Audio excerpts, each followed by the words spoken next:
The Death Corps will sacrifice everything for Vraks. What is precious to others is nothing to us. We will gladly lay down our lives in the name of the Emperor. Colonel Hamor, 261st Krieg Siege Regiment. The Eye of Terror is located in the Segmentum Obscurus. It is a cursed region of the galaxy where the laws of reality do not apply, where the chaos taint seeps into the fabric of the universe, creating a realm of unspeakable nightmare. In the star systems within the Eye, surrounded by the most powerful and unpredictable warp storms, there exist demon worlds, planets wholly devoted to the gods of chaos, planets of madness and insanity where no mortal can keep their mind and soul pure. The Eye is a colossal cancerous growth in the body of the galaxy, a rupture in the material universe through which the warp flows. Slowly but irresistibly it expands, presenting an ever-growing threat to the Imperium and all other spacefaring races. Followers of the Chaos Gods residing there continually attack the realm of humanity in attempts to weaken it.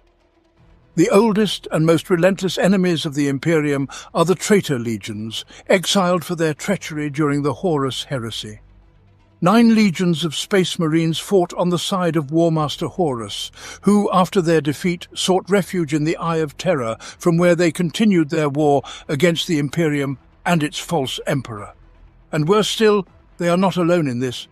Many inhabitants of the Imperium turn to the worship of the Chaos Gods, some voluntarily, others against their will. Why? Because the human heart has always been weak. In the pursuit of power, wealth and influence, it is not difficult to corrupt it. To those willing to sell their soul and surrender to chaos, the dark powers offer a quick and easy path to real power. To the weak and confused, or those chasing false and phantom ideals like justice or freedom, the Chaos Gods offer aid in their struggle against a cruel and indifferent galaxy, where each person is but one among uncountable millions. Of course, this is nothing more than bait, a lie spread by those who wish to supplant worship of the Divine Emperor with faith in their own gods, thereby advancing the triumph of chaos. Few humans know the true power or ultimate purpose of chaos. The truth is known only to the Lord Inquisitors of the Ordo Malleus and the Seers of the Eldar. And it is that they fight not for the survival of their race, but for the existence of reality itself. Lord Xaphan, apostate cardinal, arch-heretic and despot of Vraks. Brief summary. Vraks Prime. Segmentum Obscurus, Sector Scarus, Subsector Kerak System Vraks, 4 planets, Prime, Secundus, Tertius and Urix. 1 inhabited, Vraks Prime. Vraks has served as an administratum complex for as far back as the records of the Imperial Archives reach into the depths of the centuries. Situated in the Segmentum Obscurus to the galactic northwest of the Eye of Terror, Vraks is primarily significant for its strategic position as part of the Imperium's defensive line against attacks from the forces of chaos. Vraks is one of the many fortress worlds scattered throughout the Segmentum, which are used to store weapons and ammunition that will be required by the Imperial Guard in the event of a full-scale invasion from the Eye of Terror.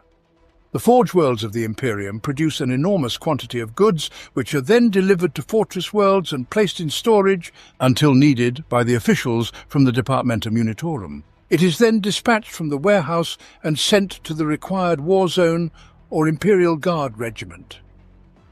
Thanks to its location, Vraks can quickly supply the Guard forces defending the worlds neighbouring the Eye of Terror, particularly the Scarus sector.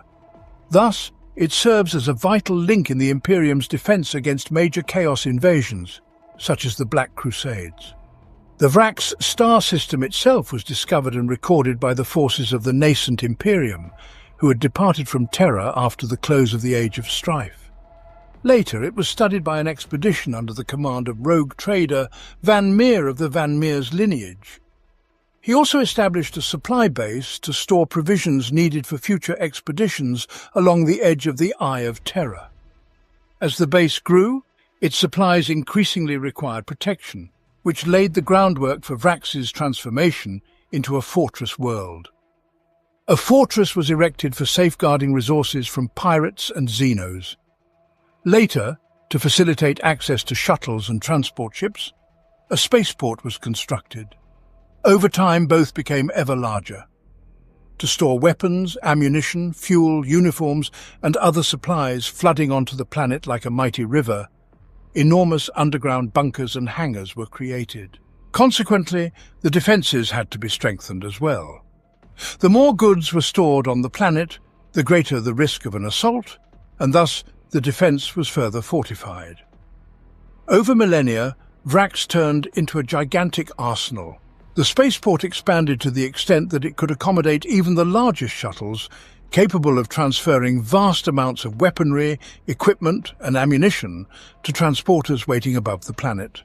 Departamento Munitorum officials from their headquarters in the Citadel control all movements of goods to and from Vraks.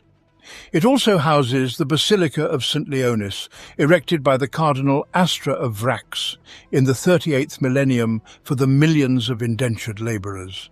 It holds the relics of St. Leonis, a missionary from the 38th millennium who met a martyr's death at the hands of heretics in the Scarus sector. Thousands of pilgrims and prisoners constantly arrive on Vraks, received by numerous clergy from the Basilica of St. Leonis and the Cardinal's own palace. The Citadel, located at the centre of the Van Meersland wastes, is an enormous fortress constructed atop a long-dead volcano. The base within contains a PDF station, the office of the Master of the Administratum, extensive archives, the Basilica of St. Leonis, the Cardinal's Palace, and the barracks of the Citadel's own garrison. The secure dungeons hewn in the rock beneath the Citadel itself are occasionally used as a special prison for prisoners of the Inquisition, captured across the sector. Here are also located an astropathic station, a precinct of the Adeptus Arbites, and the command centre for the defence laser batteries. The Citadel is the nerve centre of the arsenal, hence its own defence is constantly enhanced. Now, in the opinion of the Departamento Munitorum, Vraks is considered an impregnable fortress. The walls of the Citadel are protected from orbital bombardment by powerful void shields. An extensive curtain wall guards it from ground attacks. It is surrounded by a whole network of defensive laser batteries, which render attacks from space suicidal for practically any ship. These can also be deployed against ground targets, and all approaches to the fortress have long been and reliably ranged. In the wastelands around the Citadel, 3 defensive rings stretch for many miles, protecting the storage bunkers from raiders and including trenches, fire bases, bunkers and fortifications, as well as pre-prepared artillery positions. In addition to all this, the land before them is covered with barbed wire, anti-tank hedgehogs and thousands of minefields. Any army invading Vraks will walk into a real trap and will eventually be exterminated. In the event of a full-scale attack, the Citadel is defended by its own garrison, while the local militia, recruited from the workers and having undergone only basic training, is to occupy the outer defence layers. In the past, Vraks has endured many raids, mostly from profit-seeking renegades and pirates as well as several mutinies. However, over 10,000 years, the planet has never fallen.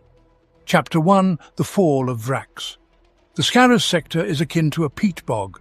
One spark can turn into a devastating wildfire, and I shall kindle the flames. His Eminence Lord Xaphan, Cardinal Astris of Scarus. The world plunged into silence. The astropathic relay of Vraks, a high spire of the sensorium at the heart of the Citadel, gathering, transmitting, encrypting and redirecting messages from across the Scarus sector, fell silent. Its last transmission was a crumpled message received by the Administratum office on Cadia. Nothing unusual was noticed, as astrotelepathic messages rarely reached their destination without interference. Psycraft was not among the exact sciences, and initially the small anomaly was given little attention. Only many months later did word of the catastrophe that had befallen his arsenal world reach the master of the Departamento Munitorum. In the corridors of power of Segmentum Obscurus, suspicion began to arise only when even routine messages received no response. The truth shall only be revealed once a thorough investigation and complete analysis of the situation have been undertaken, and the distorted message has been forwarded to the very master of the Departamento Munitorum on Terra. Vraks has fallen. The unassailable fortress and critical storehouses were in the hands of the renegades. How could such a catastrophe occur? The ascension of Cardinal Xaphan. In the year 804 of the 41st millennium, The Cardinal Astro Borja passed away. He was a man of great age, truly ancient by the standards of mere mortals. His life had been sustained for the past 4 centuries by the sorcerous arts of the Adeptus Mechanicus biologists, with daily blood transfusions and the use of rare and costly drugs. Yet even weakened, he laboured for the benefit of the Imperium until his last breath, and his entire diocese mourned his departure.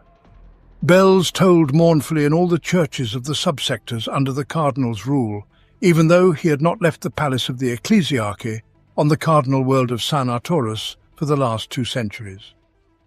Borja's seat in the Holy Synod became vacant, and a suitable replacement for the deceased was required.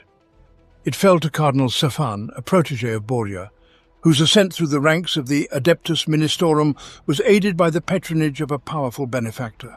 Xaphan was elevated to the rank of Cardinal Astro of Scaurus on San Arturus, yet before officially assuming his duties, he decided to embark on a pilgrimage.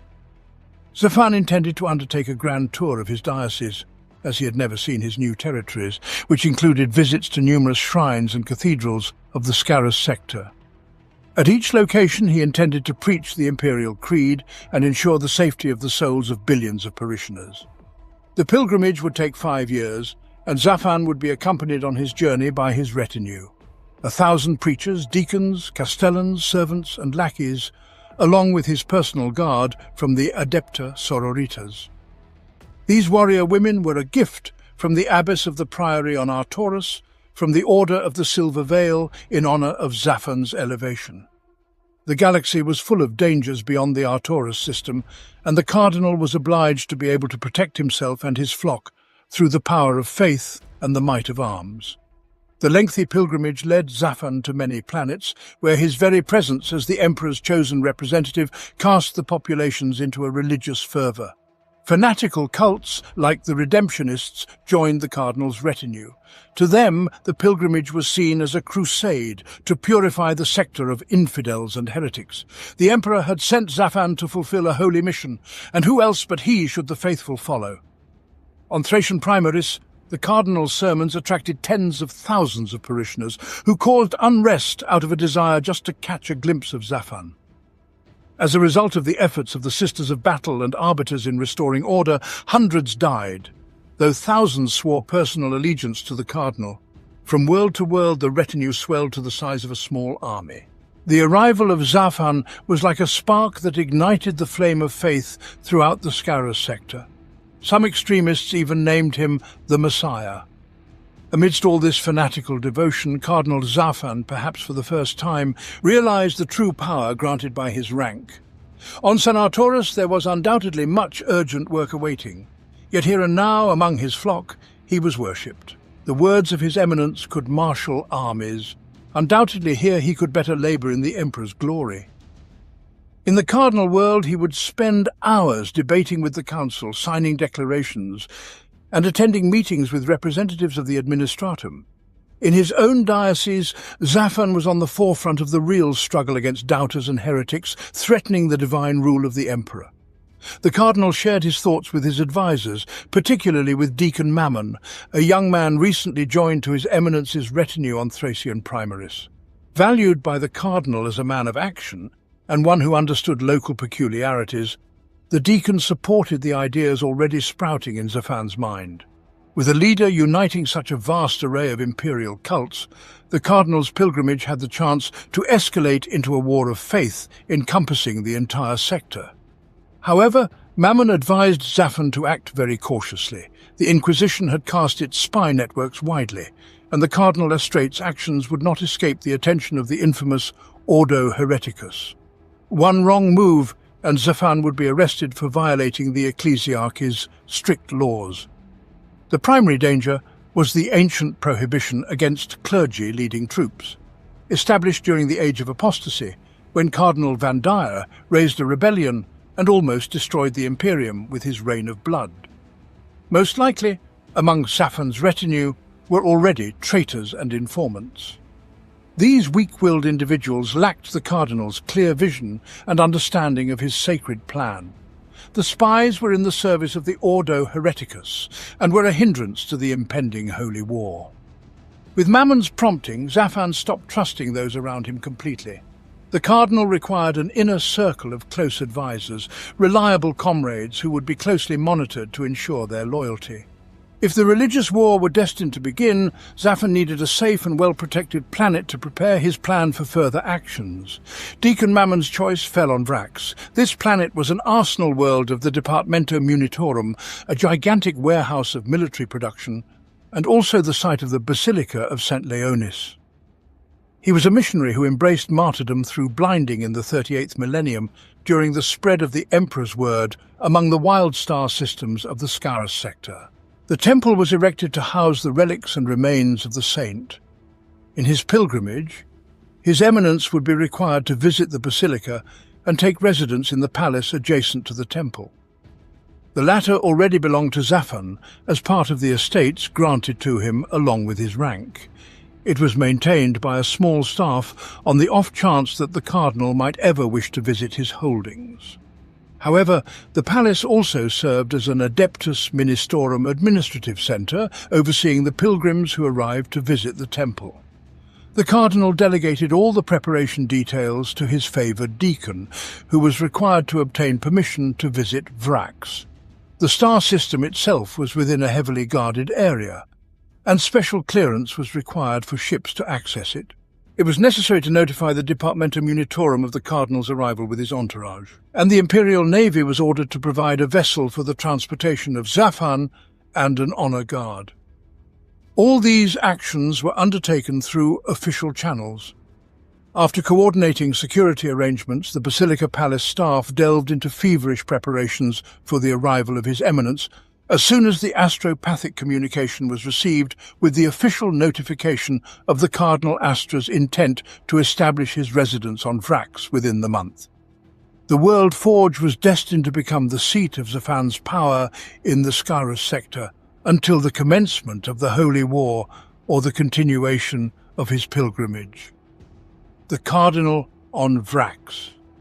The arrival of the Cardinal Astra on Vraks became a grand event, culminating in a procession led by Xaphan in ceremonial attire with his retinue, aiming to visit the relics of St. Leonis. Thousands of fanatical pilgrims trailed closely behind. The cardinal marched to the citadel along a road lined with local garrison soldiers in parade formation saluting him. Having given his blessing to the servants of the emperor, he held meetings with the garrison commander and the magister prefect of the Departamento Munitorum, who managed the planet's armory depots. After this, Xaphan withdrew to his palace in the company of his closest advisors. Few saw the cardinal after these initial meetings. He did not appear in public, secluding himself within the palace and granting audiences to only a select few. The life and work of the Departamento Munitorum returned to normalcy. Pilgrims continued to arrive to visit the Temple of St. Leonis, and labourers crushed and moved stones. Sisters of battle from the Order of the Argent Shroud settled in a small priory by the basilica, forming an honour guard at the relics and remains of the saint. There was no cause for suspicion, yet in the very heart of Vraks, betrayal and treachery nestled. Together with Deacon Mammon, His Eminence set out to draft plans for the first steps of the impending religious war. Undoubtedly, he required a formidable army, and though he already possessed a core of faithful followers, it was clearly insufficient. To overcome the problem, the deacon found a way to bypass the ancient prohibition on representatives of the ecclesiarchy commanding armies. The cardinal could not possess an army of his own, yet under the looming threat, the Basilica of St. Leonis could field the Frateris militia for self-defence from among the monastery's brethren. Thus, the deacons, preachers and missionaries began spreading the word to pilgrims and workers that Vraks was in danger. Rumours were rife that the forces of heretics had already invaded neighbouring systems and the arsenal world was obligated to defend itself. The preachers recruited monks and pilgrims by the thousands into the ranks of the Frateris militia, and soon a small army assembled within the basilica's walls. The population of Vraks was engulfed in religious fanaticism. Anyone criticising His Eminence was demonized, with some even arrested and thrown into prison. To the masses, Xaphan was a messiah, the planet's defender, destined to save his flock from the heretical forces threatening Vraks. Simultaneously, Mammon engaged in creating an inner circle of ardently devoted adherents of the cardinal. The preachers were ordered to recruit monks, pilgrims, and other pious individuals who vowed loyalty to his eminence. This group was dubbed the followers of Xaphan, comprising the cardinal's most fervent supporters on whom he could rely, ready to fight for their master to the last drop of blood. The inner circle also ensnared commanders from Vraks's garrisons, the citadel's steward and high-ranking militia command. Mammon considered the loyalty of these individuals a critical factor, and through the cardinal's immense wealth he acquired it. Where bribery failed to yield results, the deacon, leveraging his eminence's colossal influence, displaced individuals from their positions, promoting those more pliable. No army under these men's command was directly subordinate to Xaphan, so technically the ancient prohibition was not violated. However, this did not prevent the commanders from obediently dancing to the cardinal's tune. The militias had their purpose, but could not replace well-trained and equipped regular troops. Over time, the cardinal effectively seized control of virtually all the planet's military forces, with the exception of Adeptus Arbite's detachments that remained beyond his influence. The assassination attempt on Xaphan. While His Eminence concealed his true intentions, his teachings spread among the oppressed and desperate work gangs of Vraks like a wildfire. These condemned souls endured a miserable existence on the construction sites of underground vaults, defensive structures, and transport networks for the Departamento Munitorum. Millions of conscripted labourers were recorded on the planet, dressed in worn and tattered overalls, shackled together and constantly under guard surveillance. Xaphan's preachers spread a message that offered these wretched individuals a small glimmer of hope. The cardinal would forgive transgressions and crimes for any who joined the forthcoming crusade. For many, this was a chance to escape their brutal and short-lived current existence. And this chance became the spark that ignited the flame of rebellion. The cardinal's words were heard by others too. Deacon Mammon was correct. The Inquisition had many informants, and soon the news of His Eminence's sermons alarmed the Ordo Hereticus. Their sacred duty was to root out heresy within the imperial cult and track enemy influence on the various departments of the Imperium. The Inquisitors had seen this before, power-drunk cardinals turning away from the light of the Emperor, believing they should be worshipped alongside the Master of Mankind. Urgent decisive action was necessary, and a covert order was given to terminate the brief rule of His Eminence Xaphan. A sniper assassin had awaited the opportune moment for many days. Under the cover of darkness, he infiltrated the citadel disguised as a pilgrim. Avoiding the guards, he climbed to the highest tower of the basilica, from where he had a view of almost the entire palace. There, on a narrow ledge, under the protection of his camouflaging suit, the assassin patiently waited for the right moment, diligently observing the cardinal's palace, the movements of the guards, arriving guests and departing officials to deliver the fatal strike. Finally, the shot rang out. A powerful, penetrating round pierced a decorative column and struck the cardinal. In a bright burst of energy, His Eminence was thrown backward, but the refractor field generator woven into his rosarius saved Xaphan's life. The bodyguards rushed to their master, and two were immediately killed by precise headshots. Blood sprayed across the mosaic floor of the basilica, but the sniper's sole chance was missed. The assassin quickly reloaded the rifle and leaped into the narrow shaft through which he had reached the ledge. Inside the ancient tower it was dark and dusty. His mask compensated for the lack of light, and the assassin made his way to the narrow spiral staircase. Fortunately, he had long since formulated and memorized an escape plan. Suddenly, the inner courtyard of the citadel was flooded with panicking pilgrims and running guards. The sniper emerged from the door and stumbled upon an aspiring preacher, frozen at the sight of the sleek, black figure.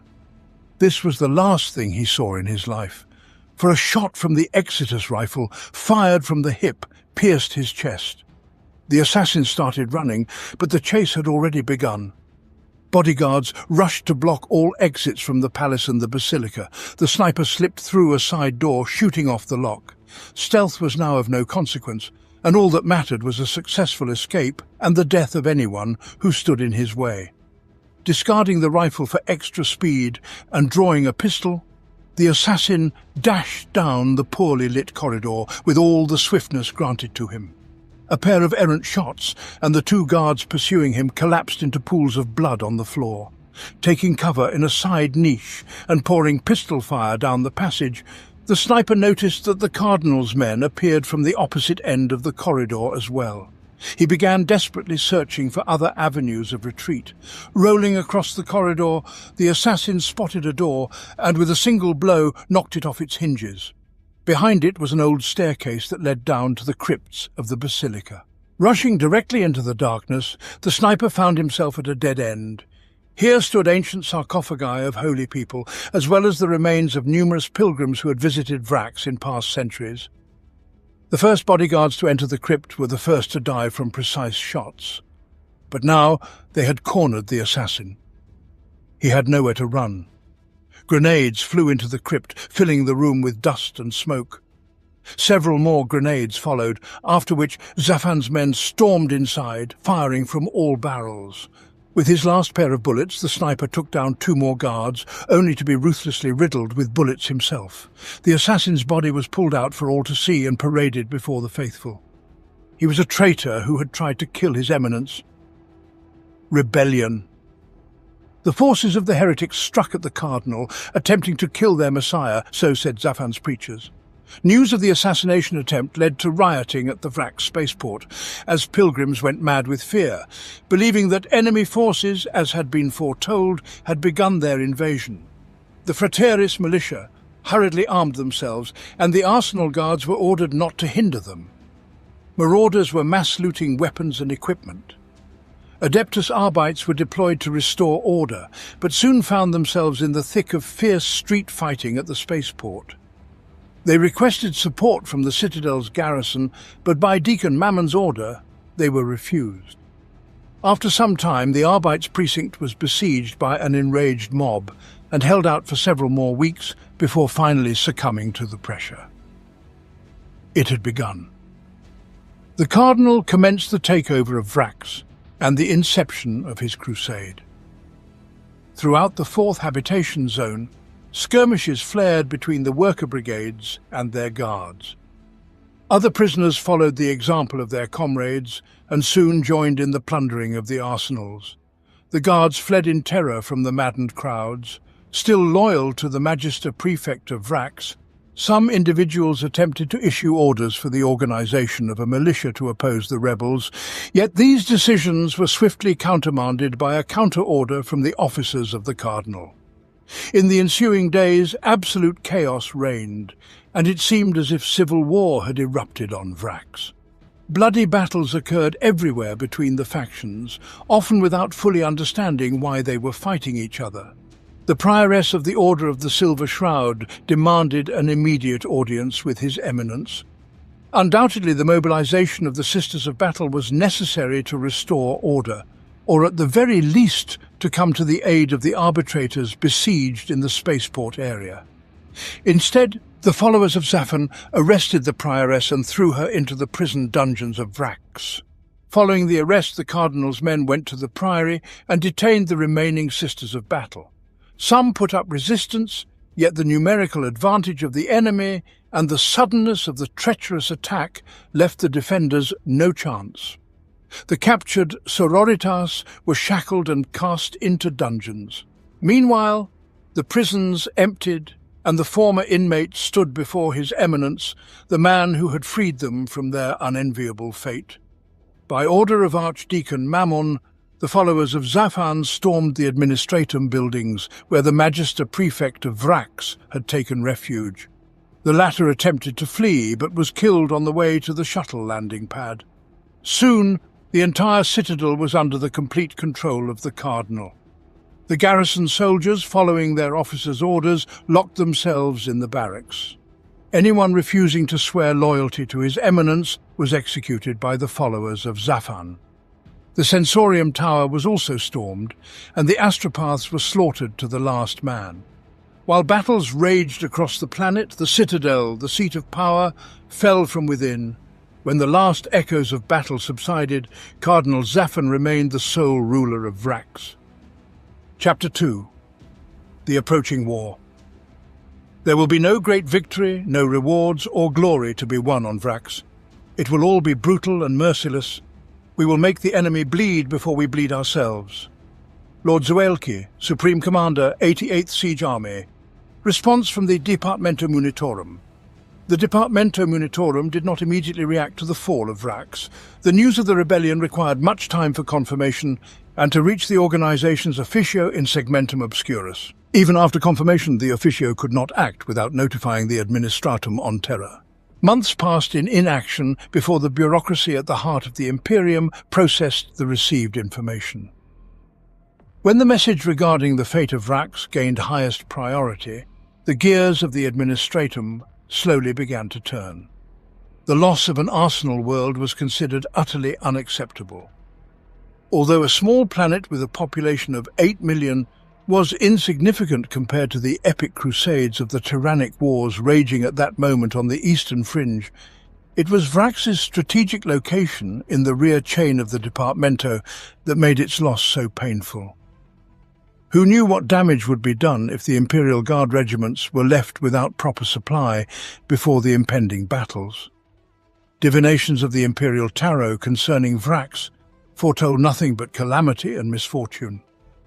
The loss of the Arsenal world significantly weakened the defense of the Imperium around the Eye of Terror.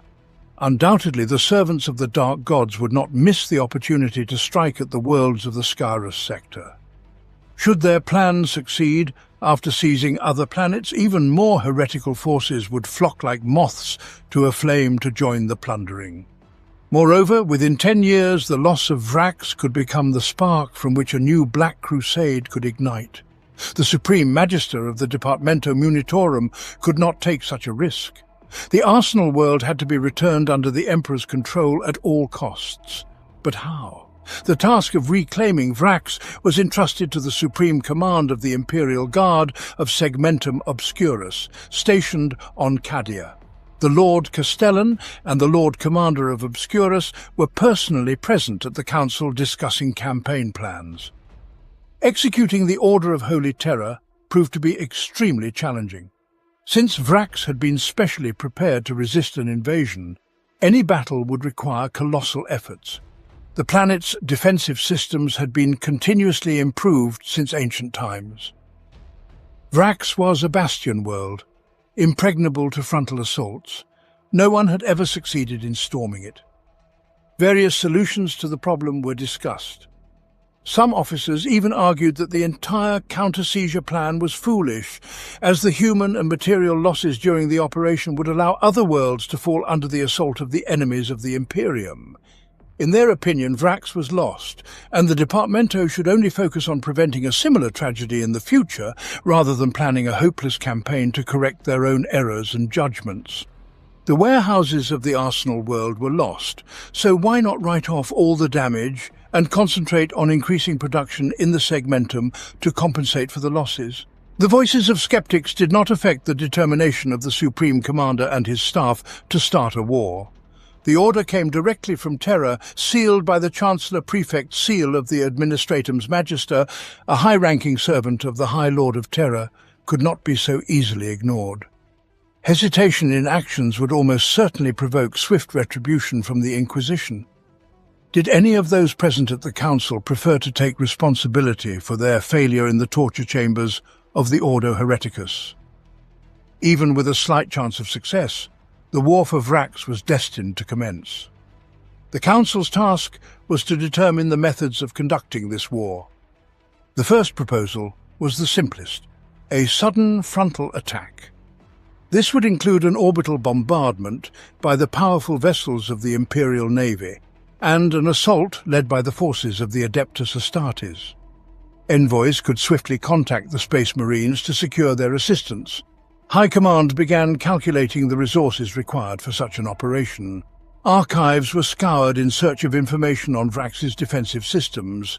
The assembled dossier turned out to be quite extensive, and during the reading it plunged the assembled into increasing despondency.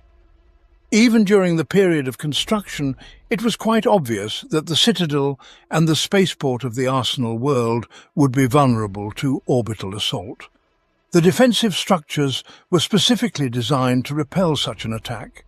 Laser batteries encircled the main targets, possibly about 100 guns, and this firepower was sufficient to counter an entire fleet in low orbit. Imperial battleships and cruisers were colossal starships, yet no spacecraft can contend with a planet. With deeply entrenched batteries, fleet vessels would find themselves in extremely disadvantageous conditions during battle.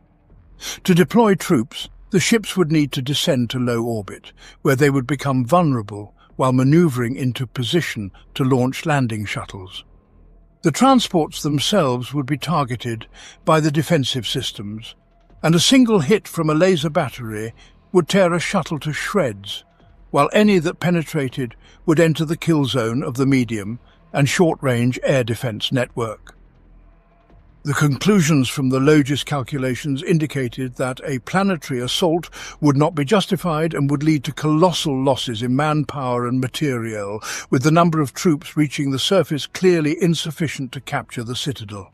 Even the mighty Space Marines would not dare undertake such an operation. No chapter master would risk his battle barge and warriors for the meagre chance of victory. Therefore, support from the Space Marines in the event of approving the planetary assault plans was not to be expected. The swiftest and simplest solution was rejected. However Vraks was to be captured, it would not be done quickly. An alternative long-term strategy was brought up for discussion. Some suggested utilizing the Imperial Navy to establish a blockade, with the aim of isolating the system from incoming reinforcements. Following this for, say, 100 years, raids could be conducted on the planet, deploying small, well-prepared squads to deliver precise strikes against the defenders, and in particular against the orbital defense laser systems, to deplete the defenders battery by battery. Perhaps after a century of isolation and raids, the defensive systems will be so weakened that it will become possible to initiate a planetary assault operation. However, once again the calculations of the Logis failed to inspire hope. This plan could work with an execution period estimated at 500 years. The Departamento Munitorum rejected this idea as inadequate.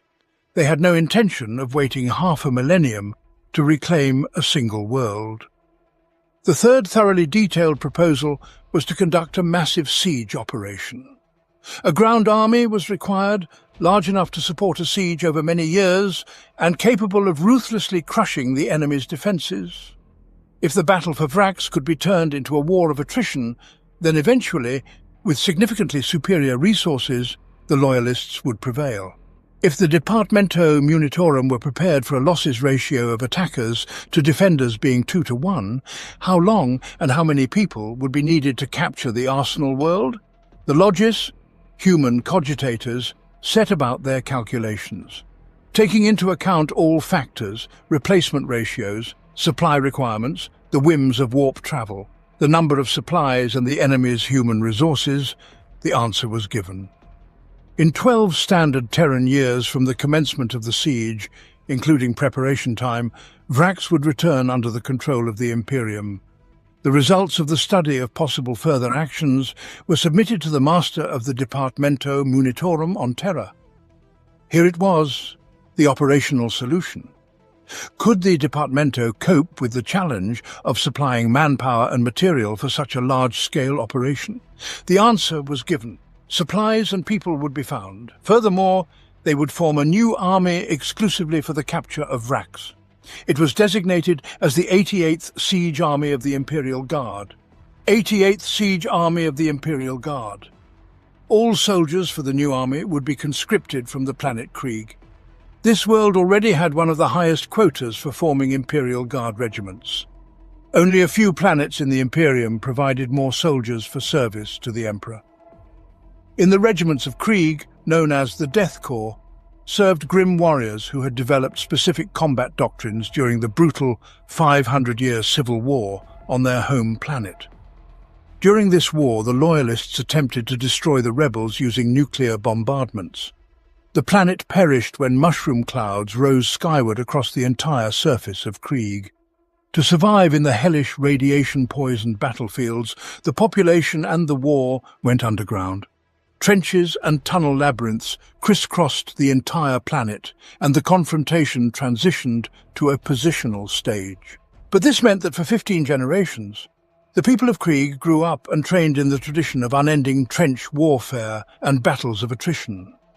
When it came to these bloody and protracted battles, the Death Corps were unmatched. Unlike other Imperial Guard regiments, a distinctive feature of the Krieg's character was their readiness to sacrifice themselves without a moment's hesitation. They were capable of enduring the nightmarish psychological strain induced by protracted war. In the past, other regiments had broken from the overstrain during extended campaigns and had even risen in mutiny. The Death Corps cannot be broken. They would continue to fight regardless of losses. They simply knew no other way. The overall command of the 88th Siege Army was entrusted to Lord General Zuelka, a son of a noble lineage whose influence extended broadly across the highest echelons of power within the Imperial Navy and the Guard. His great-great-grandfather had once served as an attaché to the Lord Commander Solar on Terra. Unlike his social standing, Lord Zuelka's skills required for the successful conduct of a campaign were few. Only military upbringing and a thorough study of the Tactica Imperialis. However, political pressure and the good name of his family bore fruit. Lord Zuelka appointed a large staff to commence the lengthy process of organizing the army and preparing for the battle for Vraks. The protracted preparations for the siege of the Arsenal world were, in essence, brutally simple. How many guardsmen must perish for the definitive capture of the planet? The planning of attacks on defensive lines, fortified areas, spaceports, defensive batteries, and ultimately the assault on the citadel were reduced to a mathematical formula. Everything in the 88th Siege Army was expendable. How many soldiers to dig a trench, and with how many shovels? How many men would be required to capture 100 meters of territory or a stronghold? How many guns for destroying the enemy trench network? How many tugs, machine gun crews, shells, spare parts, water rations and food portions? The lists were endless. Sheet after sheet was filled with the results of preliminary calculations. Before the first guardsman was assigned to a regiment or the first rifle was manufactured, the 88th Siege Army already existed on the pages of thousands of data slates. It was the most impersonal type of war. In the Death Corps, fighters bore not names but numbers for the convenience of accounting and the swiftness of filling casualty lists. Units were sent into battle already knowing how many were destined to die. Based on thorough calculations by the Logis, the 88th Siege Army could predict with high precision the outcome of any battle. What would be achieved and at what cost?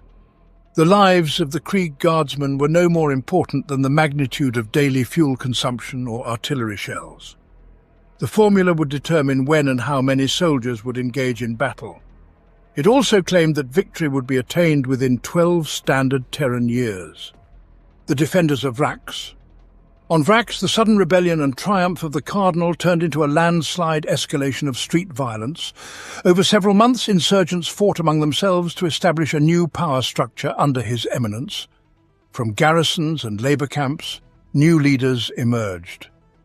Those who pledged allegiance to the Cardinal's regime were rewarded with high-ranking positions, and those who distinguished themselves the most had the chance to join the ranks of the overseers or even the followers of Xaphan, an elite cadre within His Eminence's forces tasked with ensuring unwavering obedience and discipline regardless of status or position.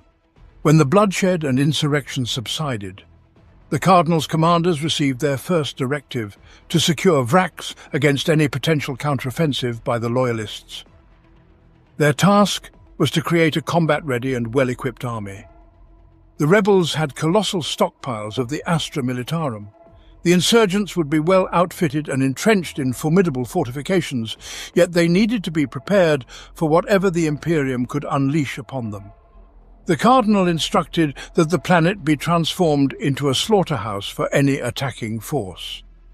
The population was told that they should not expect mercy from the attackers, and their only chance of survival was to fight to the last drop of blood. Only in the enemy's defeat lay their path to salvation. with great rewards and honours awaiting the particularly brave. As for those who shirked their duty to His Eminence, they faced only mass executions at the hands of the overseers. Following the rebellion, the newfound freedom of the rebels proved short-lived. The workers returned to the camps, labouring to enhance the fortifications, laying minefields and stretching miles of barbed wire. Artillery crews practiced precision firing and calibrated their guns. The rebel militia, willingly or otherwise, trained with their newly looted weapons. Xaphan's army was gathering strength, and when the time for the decisive battle came, the enemies would pay a bloody price for attempting invasion. This slaughter would provide the cardinal with satisfaction and ensure his victory. Opposing armies. The army that the Imperium was poised to confront was a formidable foe, at least in terms of sheer size. Although precise data were unavailable, preliminary estimates placed the population of Vraks at around 8 million, all of whom could now be considered traitors and potential manpower for the forces of the heretic cardinal. This army would be composed of units of varying degrees of readiness, from well-drilled, equipped and fanatically loyal soldiers to an undisciplined rabble. The most powerful troops of Vraks were the followers of Xaphan. These elite fighters were personally selected by representatives of the cardinal from among the most loyal participants in the uprising, with some chosen for their considerable martial skills. Each follower swore an oath directly to His Eminence, and in return was granted access to the most valuable equipment. The Imperium did not possess exact data on their number, but assumed that Xaphan's personal troops would form a formidable core within the enemy army. Next were the auxiliary garrisons. Due to its location and strategic importance, a huge contingent of auxiliary troops was stationed on Vraks. For the most part, they were equivalent to the planetary defence forces, forming a second echelon behind the regiments of the Imperial Guard. The garrisons did not possess the training or equipment of regular guardsman units, but access to the captured depots somewhat equalized the odds through large stockpiles of military equipment, Leman Russ, chimeras and basilisks. Whether they could effectively utilize the acquired weaponry remained an open question, but it should be remembered that the core of the garrisons was formed from veterans and officers who had entered service from unrecoverable regiments of the Astra Militarum. However, it could be argued that even well-equipped, these units had little chance of conducting large-scale coordinated operations. Nonetheless, the auxiliary garrisons could serve in bunkers and other static defensive fortifications. The next type of renegade forces consisted of labour brigades. The Departmentum Munitorum maintained numerous labour camps on Vraks, housing a large population of Ogrins. The teams comprised forced labourers performing routine work, such as road construction, ferrocrete bunker repairs, strengthening of defensive structures, blasting for new underground construction sites, and cargo transport at the spaceport. Most were despairing individuals leading a miserable existence amidst brutality and hard labour. Consequently, many joined the forces of the rebellious cardinal voluntarily, viewing the fight for their leader as an opportunity to escape a harsh fate. General discontent with the current Magister Prefect of Departmento Munitorum, who mistreated the workers, also fueled the fire of rebellion. Many who joined the renegades already possessed basic combat skills, as in addition to work, the brigades provided manpower for militia forces. In case of an attack, the garrisons lacked sufficient numbers to fill all defensive positions, a responsibility that fell to the militia. Workers who joined received additional rations, slightly better living conditions, and training days. Although the training was merely superficial, the Vraks militia was a massive force. 1 in 4 workers was either conscripted or voluntarily enlisted into the militia. Without artillery, armoured vehicles and heavy weapons, it served as the third line of defence for the planet. The lack of firepower within the militias could also be compensated for through looted imperial weaponry, and additional training would enable workers to occupy static fortifications. The last part of the rebels' army consisted of itinerant pilgrims with former officials of the Departmentum Munitorum. These were individuals without military experience, yet, like the labour brigades, stolen weaponry from the Imperial Guard commanded a degree of respect. Although many pilgrims regarded the cardinal as their messiah, the majority had no idea why or for what cause they were marching into battle. A significant number volunteered for the Frateris militia, convinced that they were fulfilling a sacred duty to defend the Basilica of St. Leonis from enemy forces. They were informed that the invaders were heretics, and all the faithful should join the defenders to prevent the desecration of the holy site. Even with the volume of weapons acquired, these troops were given the lowest priority in the distribution of equipment. To maintain the pilgrims' morale, Xaphan sent his agents and preachers to spread the teachings of His Eminence and strengthen the fighters' loyalty. Some of the garrison's soldiers, often former sergeants, were promoted to overseers. The task of these individuals was to maintain discipline and order, akin to the commissars of the Imperial Guard. In battle, overseers were to position themselves behind the front line and shoot any soldiers who abandoned their positions. But the greatest concern was posed by the prisoners released from the vaults of Vraks. Madmen and psychopaths joined the ranks of the traitors, not to mention the prisoners displaying psychic abilities. Helpless before the entities of the warp, several hundred such inmates awaited the arrival of the next black ship of the Inquisition for transportation to Terra. The Cardinal treated these unbound psychers as his children, claiming that they conveyed good tidings from the gods to him. Despite such varying levels of preparedness, the defenders of Vraks would have the advantage of access to Imperial Guard equipment and already constructed defensive lines. The task of assaulting such formidable fortifications would fall to regiments summoned from the planet Krieg. The Death Corps were among the finest regiments of the Imperial Guard throughout the Imperium. The warriors of Krieg were devoted, efficient and disciplined beyond measure. They could fight with an almost inhuman disregard for casualties, considering death in battle and self-sacrifice in the Emperor's glory as their highest purpose. Breaking the spirit of the 88th Siege Army was nearly impossible, precisely why they were chosen to participate in the campaign. Equipment for the Death Corps would be provided from Krieg's own arsenals, with types of weaponry varying according to the unit's intended purpose. For this campaign, most regiments would be siege-oriented, planning for prolonged positional warfare with an emphasis on various types of artillery. Indeed, artillery was at the heart of the entire plan to capture Vraks, destined to play the leading role.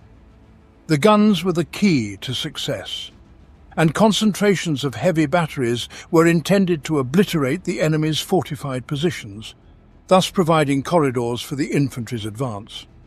Each regiment was assigned its own artillery company, ranging in composition from small mortars for frontline use to heavy guns and howitzers. The sieging artillery pieces, Medusa and Earthshaker, were the workhorses of the 88th Army, accompanied by the mighty Bombards, the heaviest artillery at the disposal of the Imperial Guard. The task of these colossal weapons was the annihilation of the most fortified enemy defensive lines.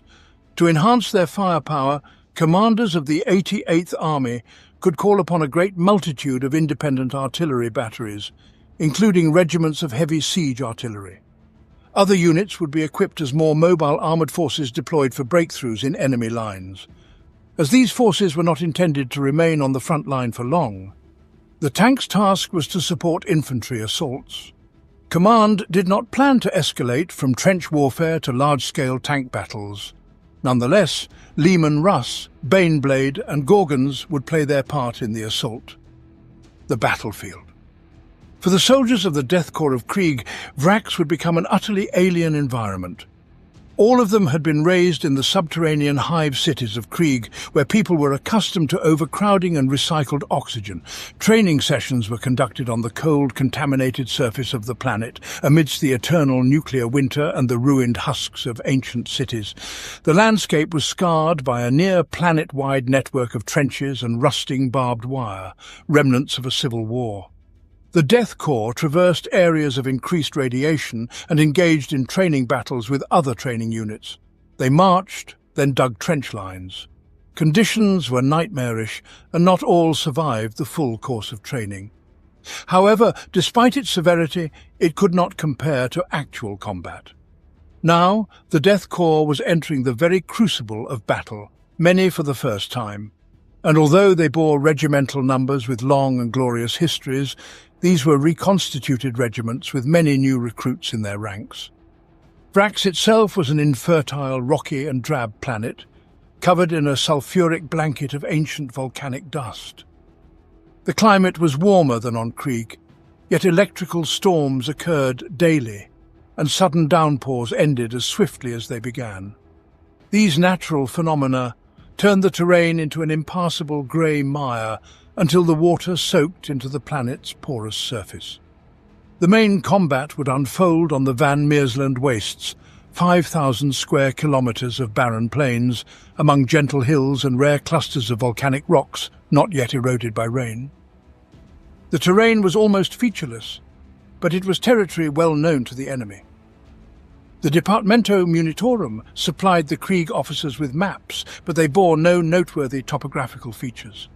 The enemy knew all the elevations, where guns could be positioned most effectively. This intuitive understanding of the battlefield was something the Death Corps had to learn during the campaign itself. Chapter 3: Fields of Death, Vraks. Our credo is simple. We are ready at any moment to sacrifice everything for victory. Colonel Zek, 15th Krieg Siege Regiment. Landing. In the year 812 of the 41st millennium, 200,000 guardsmen of the 143rd Krieg Siege Regiment stepped onto the landing ramps of transport ships, one grey line after another.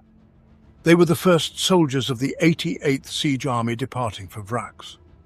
The first, but far from the last.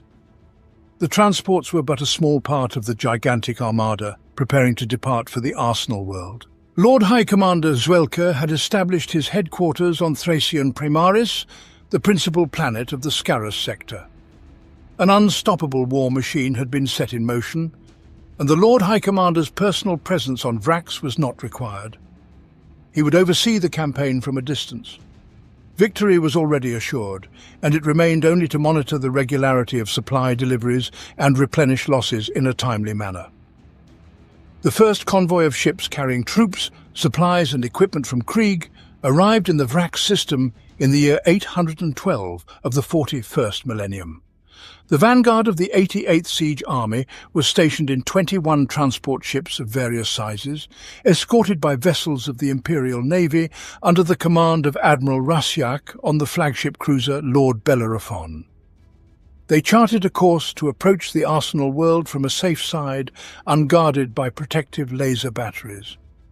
The defenders did not possess a fleet capable of opposing the advancing armada, and the landing began with relative safety.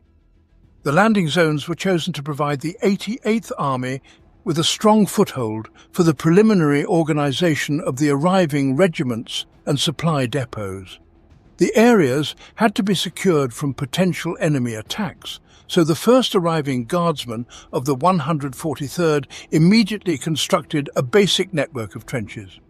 For this purpose, Atlas excavators, an engineering variant of the tractor with the same name, were used to dig the ground, on which minefields and barbed wire were subsequently installed. Companies of Death Riders were dispatched to patrol the surroundings, but they reported only barren terrain with no signs of enemy presence. The enemy made no attempts to disrupt the landing with primary organisation, instead entrenching themselves further in their positions. For several months, the landing zones resembled a disturbed anthill as landing and cargo ships delivered soldiers, artillery and equipment from orbit. Shuttles operated non-stop, and provisions, drinking water, ammunition, shells and other resources necessary for the Army's normal functioning were stockpiled in massive warehouses for a period of 12 years. This activity was immense and continued until all regiments of the 88th Siege Army arrived on Vraks. About a year was required to complete all preparations. At the same time, the Departamento Munitorum also delivered a large contingent of labour brigades to Vraks, consisting of more than 500,000 individuals. For the most part, these were prisoners from the prison worlds of harpists, tasked with maintaining the military economy.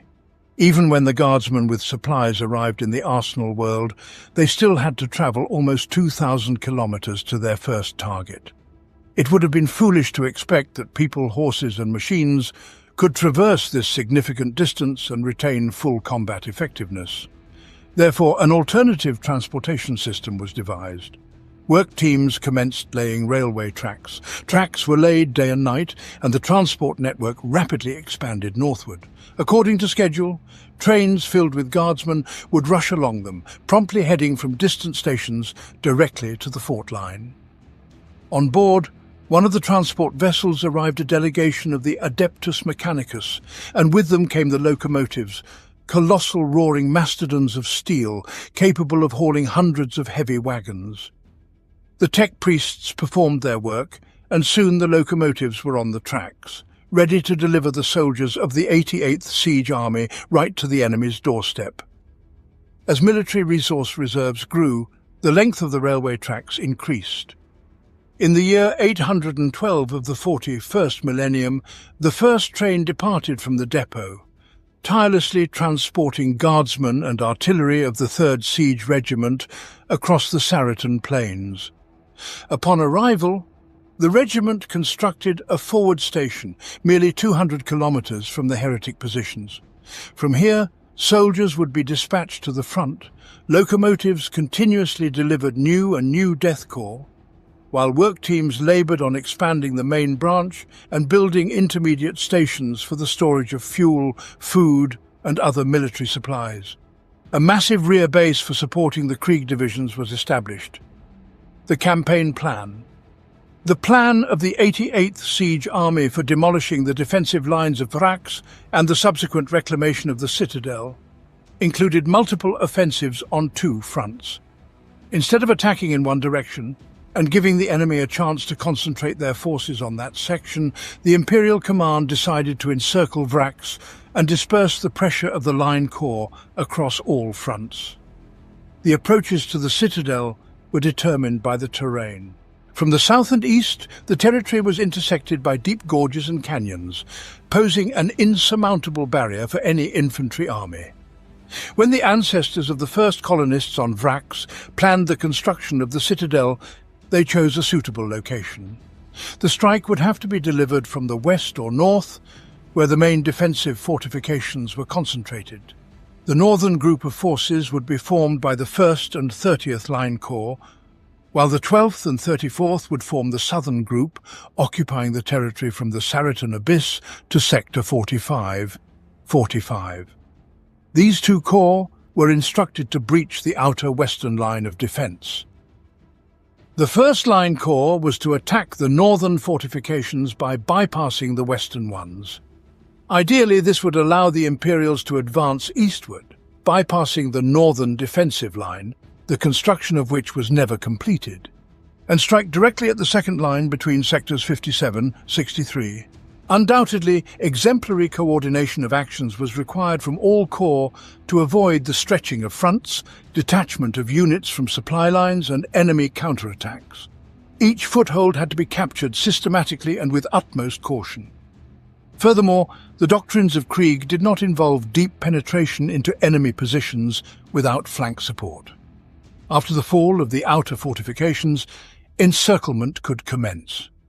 As the regiments approached the second line of defence, the overall length of the front would sharply decrease, thus reducing the danger of enemy counteroffensives. For this reason, the first line of fortifications had to be seized as quickly as possible at any cost. At the second line, regiment commanders could allow themselves to be more cautious and probe the enemy defences for vulnerable sectors before the decisive advance. After the destruction of the second line of fortifications, the ring around the citadel of Vraks would tighten once again, now fully completing the encirclement of the fortress and driving the rebels back to the inner defence lines. Then, for the first time since the beginning of the war, the citadel would come within range of the Imperials' long-range artillery. By that moment, the insurgents would realise the inevitability of their defeat. All that would remain for the 88th Siege Army was to wait. There would be no escape for the rebels from the deadly hail of Krieg shells. Beginning. The official start time of the Siege of Vraks is recorded in the archives of the Imperium. As the first dawn rays touched the Van Meersland wastes, the sentries at the outposts of Vraks' outer defence line surveyed the cold, dusty landscape with sleepy eyes. Simultaneously, miles to the west, through rangefinders and scanners, many eyes were focused on the positions of the rebels, awaiting the order to open fire. Gun crews stood by their cannons in full combat readiness. The heavy barrels of the Earthshakers were raised to the heavens in a grim greeting to the new dawn. Behind them lay the shells prepared for prolonged bombardment. Battery commanders checked the fuses of the shells and awaited the code words over Vox.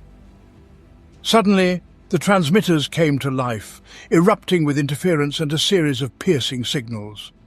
The operator quickly flipped the switches, and the Vox transmitter decoded the incoming message. Turning to the waiting commander nearby, the Vox operator confirmed, "Signal confirmed, sir. Open fire." The commanding officer turned and raised his hand. The artillerymen and gun crews took their positions as the integrated communication systems in their helmets transmitted the received order. The commander's hand dropped. Fire. An unknown scribe archivist of the Administratum noted that the siege of Vraks began in the year 813 of the 41st millennium. 15 kilometers from the Imperial positions, the shells landed with a thunderous crash, hurling shards of stone mixed with grey dust into the sky and blanketing everything around with scorching shrapnel. The crescendo of explosions intensified, building in tempo as the Krieg gunners relished their task. The roar of the Earthshakers overpowered the wail of heavy bombards, which were almost vertically raining shells down on the rebels, creating colossal craters in the loose earth. Massive boulders were hurled skyward, falling like deadly hail only to be lifted again by a new series of blasts. The bombardment continued throughout the morning, churning the outer defence line until the barrels of the 88th Siege Army were red-hot. Meanwhile, behind the front, the rebel gunners hurried to deliver a retaliatory artillery strike. The massive basilisks thundered into their pre-prepared positions, well protected from enemy fire. Their hydraulic pistons groaned as the barrels of the machines began to rise inexorably. The breeches swung open, awaiting the loading of shells. The final check of the range to the target, vertical and horizontal adjustments, and the basilisks opened fire, straining their shock absorbers, which tried to mitigate the colossal recoil of the 40-ton machine. The artillery duel had begun. Far along the Krieg gun lines, the sound of incoming shells was impossible to hear over the deafening roar of their own salvos.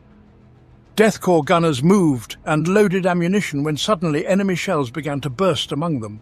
The first enemy salvo landed with a significant shortfall, then overshot, and then began to dangerously approach the Krieg positions. Battery 413 took a direct hit, shredding an Earthshaker like a child's toy and incinerating 8 crew members after the stacked ammunition detonated. It was a lucky shot from the maximum possible range of the enemy's guns, but it showed that the forthcoming duel would not be a one-sided slaughter. As the artillerymen exchanged fire, soldiers of the 158th Regiment, clad in dark long coats and with gas masks on their grim faces, marched in ranks toward the enemy positions, maintaining a 5-yard distance. Shells screamed overhead, racing toward their targets. In the heat of the fierce exchange, the artillerymen almost forgot about the infantry marching across the battlefield. According to orders, today's infantry actions were to be limited to a steady advance towards the enemy and stopping to establish a forward line of trenches. No attacks on enemy positions were planned, as the artillery needed much more time to properly break down enemy fortifications than just a morning, and the bombardment served only as cover, shielding the guardsmen from sudden attacks by rebel infantry and wearing down enemy batteries. By sunset, the first individual foxholes, each accommodating 2 men and 6 feet deep, were to be dug. The following day, the foxholes were to be expanded and connected with narrow passages. Thus, each squad will construct its primary line of trenches, which will be expanded to a platoon trench and then a company trench, which in turn will connect with the neighbouring ones. The task was planned to be executed over several days. These manually dug first trenches, approximately 6 feet deep and 2 feet wide, would become the foundation for permanent fortifications. From the relative safety of the trenches, it was already possible to expand the trench, fill and lay sandbags. Under the cover of darkness, the guardsmen stretched wire entanglements to prevent sudden attacks from enemy patrols and squads. Heavy weaponry was placed in hastily constructed dugouts. The rudiments of bunkers began to emerge in the walls of the trenches. Platoons took turns on duty. While 2 squads stood guard, 2 others dug the trench and 2 more rested from work. All aspects were meticulously planned and purposeful. These actions fully conformed to the rigorous training of the Death Corps of Krieg. With entrenching tools, spades and picks, the guardsmen transformed the landscape of their new home. Platoons and companies competed in the speed of constructing fortifications, as if cadet units during preparation on Krieg. The pumice-like stones of Vraks crumbled easily, so the trenches quickly expanded. It was dirty work, turning men into semblances of grey phantoms. And although with each passing thunderstorm the trenches turned into a continuous muddy quagmire, the construction of the primary defensive networks was successfully completed within a week. Now work could begin on laying communication lines to the rear positions and building saps towards the enemy for creating forward outposts from which they could harass the enemy and gain early warnings of rebel actions. Despite the methodical fortification of the Death Corps on the positions, the enemy did not launch counterattacks. Driven by relentless bombardment into secure shelters, the insurgents could only oppose the Imperials with sniper and occasional mortar fire. Thus, 2 parallel lines of defense appeared, staring at each other across the vacuum of no man's land into which neither side dared to venture. While the Death Corps erected and fortified trenches, the Xaphan army occupied already prepared defensive positions. Although they were referred to as lines of defense on maps, in reality no single line existed. Each was more of a defensive area, where trenches with low fortified ferroconcrete and plascrete walls connected firing positions. These were heavy bunkers with numerous firing positions, fortifications of sandbags and improvised barricades. Deep into the ground dug shelters for personnel from artillery fire. Naturally, all positions were defended by miles of anti-tank barriers, barbed wire and minefields. Since the uprising, the rebels have relayed millions of mines, making the pre-war Imperial intelligence data on hazardous areas less reliable. In places where defensive positions converged into strong points, the defensive screens could withstand even the most powerful artillery barrage. Typically, these structures provided defenders with intersecting fields of fire for mutual support. Overall, each such line of defense could reach depths of up to 5 miles. The destruction of each of them would be a significant endeavour, and any offensive would inevitably result in substantial losses for the Loyalists. To further complicate the Imperial task, the lines of defence around the citadel gradually became denser and more formidable. The first assault on the outer fortifications. Each line of fortifications had to be breached sequentially, and postponing this bloody work was akin to death. The first offensive needed to commence soon if command planned to conduct the campaign according to schedule. For the first assault in Sector 46, 39, the 149th Regiment was selected. According to intelligence from pre-war sources, the area seemed suitable for attack. Construction work on the fortifications was not yet completed, and this sector had a decent chance to organize the long-desired breakthrough.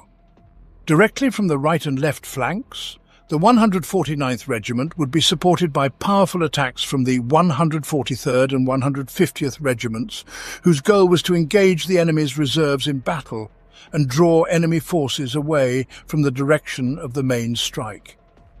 Behind the 149th Regiment, in the first combat readiness, the units of the 11th Assault Corps would await. In the event of successful operation development and a breach in the enemy's defences, the Assault Corps' tanks would have the opportunity to deliver a swift strike deep into the rear of the rebels. In the year 813 of the 41st millennium, preparations began for the first infantry assault. 500,000 guardsmen would surge towards the enemy positions, wave after wave over 2 days. The first wave was not expected to achieve any significant progress.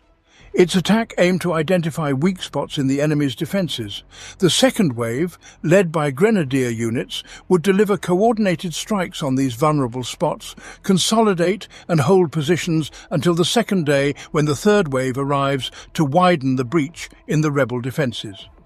Following this, the 61st Tank Regiment, released from reserve, would move into the created passage.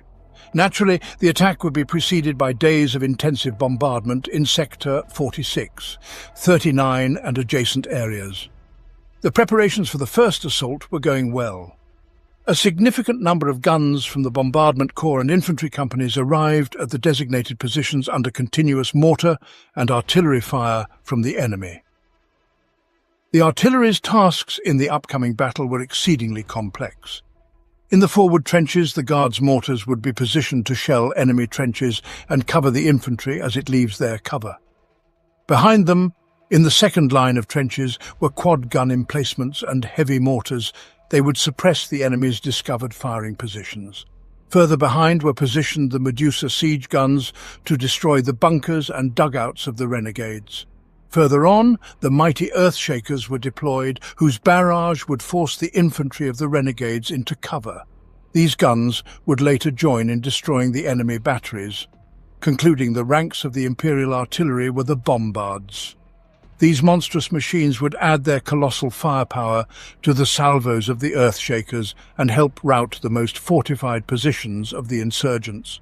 Over 4 million shells had been prepared for the offensive as the most powerful artillery bombardment since the landing on Vraks was expected, concentrated on 3 sectors.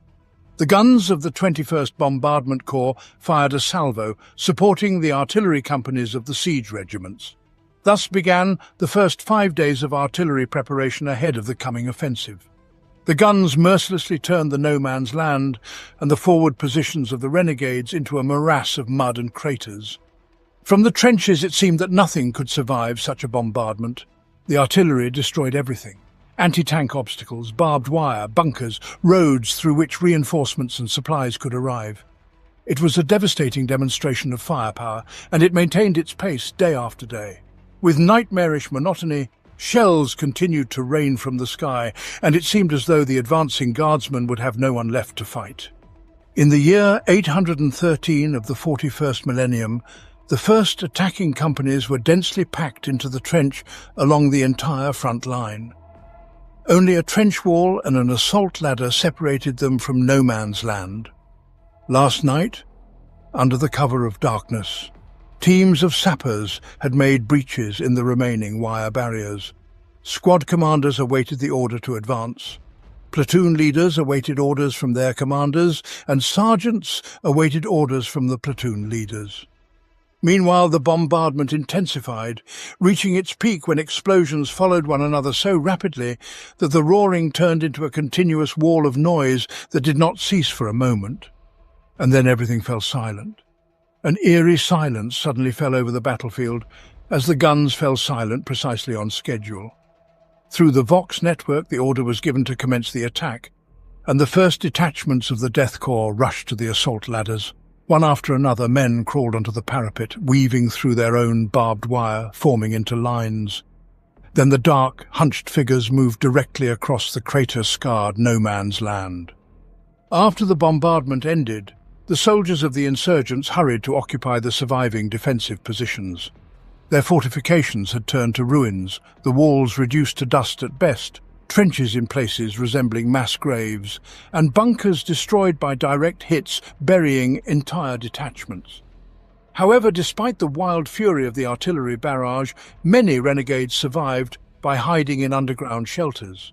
And now, as the overseers and officers shouted orders, they rushed to their positions. The Death Corps was approaching, and the rebels had to fight for their skins to the last drop of blood. 10 yards, 20. The infantry advanced unhindered, and then the weapons roared. The shells of the heavy bolters whizzed over no man's land and tore into the ranks of the guardsmen, but the Death Corps continued to move forward, unwavering and determined, the first ranks marching in parade formation. And so they perished, soldier after soldier, cut down by the hurricane fire from the rebels' bunkers, yet nevertheless inexorably advancing toward the enemy. At that moment, The enemy artillery joined the battle. The guns were well sighted, thus the fire was precise and deadly. Suddenly, no man's land was covered with blossoming buds of explosions, erupting fountains of earth amidst the marching guardsmen. In the thickened air from the smoke and dust, the bodies of Krieg soldiers were tossed into the air like rag dolls after the accurate hits of artillery shells.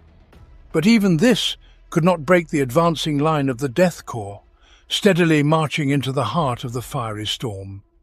Within the first minutes, thousands perished on no man's land. Sometimes entire lines were swept away completely by the fire of the rebels. As the intensity of the enemy bombardment increased, some squads lay down taking cover in craters, but the enemy artillery immediately began to strike them. Officers tried to rally the platoons to attack, but only perished in fruitless attempts.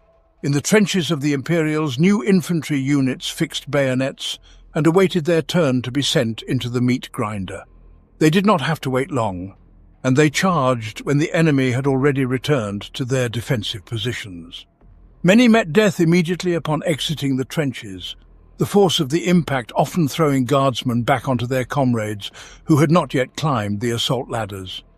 Few managed to run more than a dozen yards from the parapet before the barrage forced them to lie down. The battle was ruthless and bloody. Whole platoons were mowed down by the intense enemy fire. No man's land was strewn with corpses mixed with writhing wounded. Survivors crawled through the mire, some trying to return to their trenches, others stubbornly pushing forward. A few squads managed to reach the enemy defence line, launching bayonet charges and throwing grenades over the defensive wall. But even here they were met by an enemy, fighting on their positions with the desperation of the doomed. In Sector 469, 391, not a single platoon managed to reach the rebel fortifications. Of the 9 platoons of the 32nd Company, initially numbering around 600 men, 542 were counted as killed and wounded in the first wave of attackers, including all officers. 58 survivors, answering the evening roll call, were not enough to form even a single full-strength platoon. Despite the unfolding carnage, a second wave was preparing to advance behind the first line of trenches. Amidst the throngs of infantrymen stood the grenadiers, hunched under the weight of their armour. The salvos of the batteries targeted distant objectives, providing little aid to the guardsmen marching towards certain death. Such was the life of the soldiers of the Death Corps. The second wave would have to advance in the same vein as the first. At the signal, they climbed over the parapet. A fiery vortex engulfed the guardsmen, whose torn bodies joined their fallen comrades from the first wave. In the passages cut through the barbed wire thickets, grotesque, bloody heaps of corpses rose. The slaughter continued throughout the day until, at sunset, the order to halt the advance was given. All night, the wounded crawled through the hellish landscape, occasionally illuminated by a signal flare, back to their own ranks. No man's land seemed alive due to the mass of writhing figures. Some, even at death's door, held their positions until sunrise, fortified in craters. Occasionally, isolated skirmishes flared up in the darkness as groups of brave souls attempted to reach enemy positions. In light of the insignificant gains, the losses were nightmarish, and at dawn it would continue. The endless artillery duel resumed, and shells once more tore through bodies in fiery bursts. The third wave went on the attack and paid the same bloody price as the first two. The achievements proved just as negligible. The desired breakthrough did not occur. Contrary to received intelligence, the construction of defensive lines was completed on schedule. Furthermore, the fortifications had been strengthened, which allowed the insurgents to withstand the assault. In the year 813 of the 41st millennium, as remnants of the Krieg units returned to the trenches, the insurgents counterattacked, hoping to capitalize on their victory and the heavy losses suffered by the Imperials. It was the rebels' turn to cross no man's land in their chimeras. They forewent preliminary bombardment to avoid warning the Loyalists. The battered Kriegs took up positions at machine gun nests and in bunkers, undamaged from the failed advance. Across the front line, the counterattack faltered, and the quad-heavy mortar emplacements on the second line swiftly adjusted their fire and subdued the enemy. In Trench R 462 3892, before Lieutenant Marrow and his squad of surviving guardsmen, drawn from 3 destroyed platoons of the 15th Company, 143rd Regiment, a mass of insurgent infantry became clearly discernible from the observation posts, crossing no man's land. A message was sent to the gunners via Vraks, but no artillery support followed. Despite the intense fire from laser guns and heavy stubbers, the rebels relentlessly approached. Marrow lost contact with the units on his flanks. The enemy was already close, showering the trenches with grenades. His men responded in kind. In the fierce skirmish, the lieutenant's platoon was simply overwhelmed due to numerical superiority. First he was left with 30 men, then 20. Rebel soldiers were already leaping into the Loyalists' trenches, and Marrow had no choice but to engage in a desperate melee. A sudden strike of the chainsword severed the lieutenant's left arm, and as he fell with a mortal wound, the trench was captured. The enemy attempted to storm the second section of the defensive line, but encountered 2 stubborn resistance. Later, when the counter-offensive was stopped, following a new request, the Earthshakers incinerated the enemy-occupied Imperial positions. By sunset, the counter-offensive had faltered, and the bodies of the rebels layered over the fallen soldiers of Krieg. The opposing forces returned to a state of positional warfare. The duel of the gunners continued, but the ferocity of the 3-day battle subsided. Life in the trenches. Along the entire length of the front, both warring sides were actively entrenching. The Krieg's trench lines expanded into the rear, a 3rd and 4th line were added, firing points were reinforced, and forward positions significantly strengthened. Gradually, a network of trenches enveloped the Van Mersland wastes. It seemed neither side intended to undertake active operations in the near future. The premature assault by the 143rd Regiment became only the first of countless similar attacks undertaken thereafter. Each regiment would partake in crossing no man's land, and practically each would be repelled. During the 34th Corps offensive on the Saritam Heights, the 308th Regiment managed to secure Hill 204 and valiantly held their positions. The Guardsmen fought for weeks, until repeated enemy counterattacks forced them to retreat. For weeks, the stalemate kept both warring sides tense. But despite the difficult situation, each unit was required to carry out patrol duties and participate in raids on enemy positions. Night operations in no man's land included intercepting patrols, setting up minefields, and searching for suitable passages through thorny brush. Trench raids to capture prisoners were commonplace. Prisoners would usually confess enemy numbers, their locations, and artillery positions. Artillery engaged in incessant barrages, wearing down the enemy's rear so that death could strike the soldiers most unexpectedly. Even during lulls, when neither side engaged in offensives, casualty lists continued to rapidly grow. Without active hostilities, the 88th Siege Army lost an average of about 2,000 men a day. Undoubtedly, losses were pre-planned, and reinforcements for the Death Corps arrived according to schedule. Life in the trenches forced the guardsmen to resemble rats, packed together in damp underground shelters. Sentries in the trenches vigilantly scanned for any signs of the enemy. Daily rains and other manifestations of Vraks's fickle climate turned the trenches into flowing streams and no man's land into a continuous quagmire. After some time, the water receded, leaving behind a viscous, grey, muddy mire.